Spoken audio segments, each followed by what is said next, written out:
Sabda TV. Meminta-minta untuk tujuan dakwah, bukan untuk kepentingan pribadi, itu termasuk ta'awun 'alal birri wat taqwa. Tolong menolong dalam kebaikan dan ketakwaan.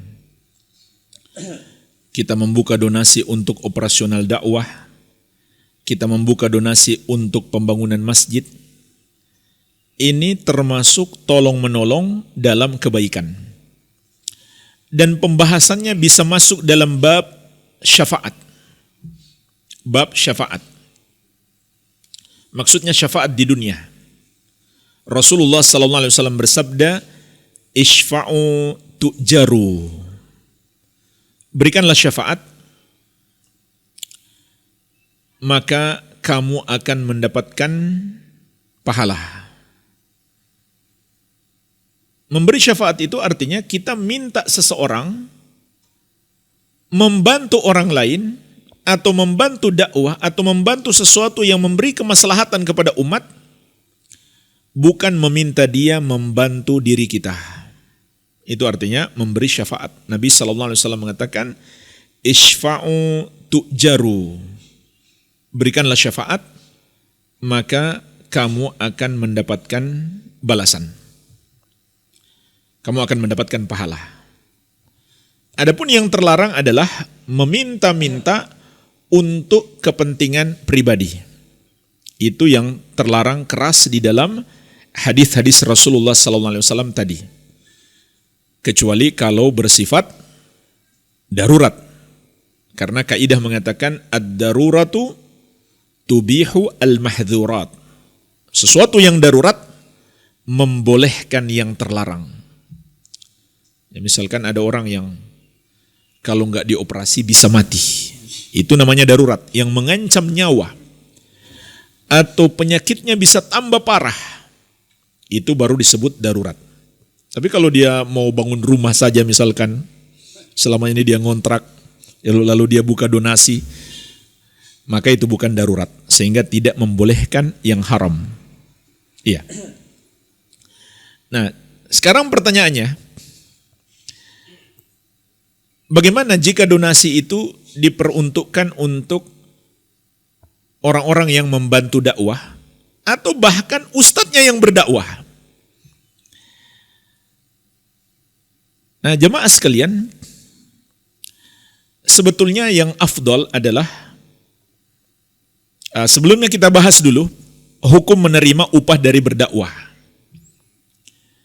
atau dari pekerjaan membantu dakwah.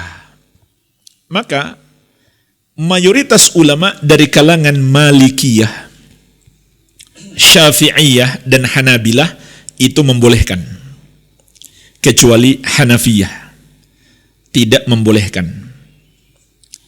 Jadi mayoritas ulama membolehkan, dan ini juga dikuatkan oleh Lajnah Daimah. Dalilnya apa? Ada dua dalil yang digunakan oleh Lajnah Daimah. Yang pertama, Rasulullah SAW bersabda, "Inna ahaqqa ma akhadtum bihi ajran kitabullah." Inna ahaqqa ma akhadtum bihi ajran kitabullah. Sesungguhnya yang paling berhak untuk kalian ambil upahnya adalah kitab Allah. Maksudnya mengajarkan kitab Allah Subhanahu wa ta'ala. Dalil yang kedua tentang izin Rasulullah SAW kepada seorang sahabat untuk dijadikan mahar mengajarkan Al-Quran. Maka itu juga dijadikan dalil para ulama boleh menerima upah dari pengajaran Al-Quran atau orang yang membantu pengajaran Al-Quran. Ini hukumnya boleh menurut mayoritas ulama. Iya.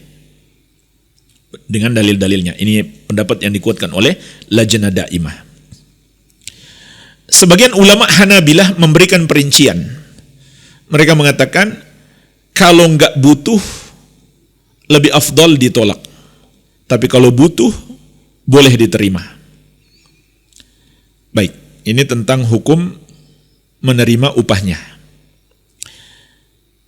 Nah, sekarang tentang minta donasi untuk memberi upah kepada para pekerja ini.